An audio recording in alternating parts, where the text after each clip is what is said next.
I'm going to show you the best knife on the market to buy for your home kitchen. I've been a professional chef for over 20 years, and these are the best knives to buy, trust me.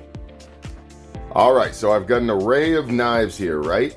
Over here, this one is roughly $200. This is a Shun. I don't remember how much it costs. I would say today the value of this is probably right around $80. This is a cheap Walmart knife for probably somewhere in the realm of $20.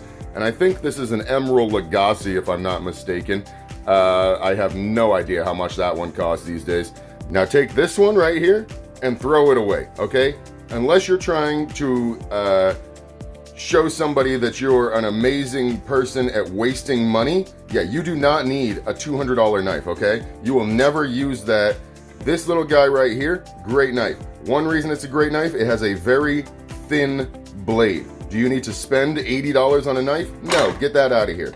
This guy right here, other than it has a fairly thick blade on it, this guy, that's your go-to right there. If you don't like the pointy end on a chef knife or anything like that, and you want a little more rocking, and you need a little more chop, whatever, and you want to use the Santoku, go ahead, get yourself one of these. Again, I have no idea how much this costs. The point of this is, these are the best knives you will ever buy for your home kitchen.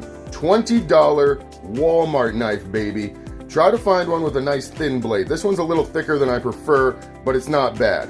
You know, the thinner the blade, the more accurate the cut you're gonna get, the easier it is to sharpen and things like that. And for the home cook, this is where you live. You know how many of these you can buy for the price of one of these? Roughly 10. You could get 10 of these knives. You will probably never need another knife if you buy 10 of these for your home kitchen.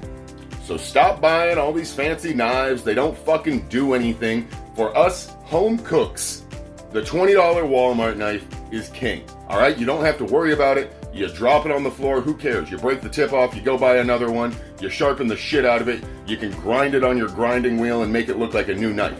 All right? So stop buying hundreds of dollars worth of pointless shit for your kitchen. It's not gonna make you a better cook, trust me.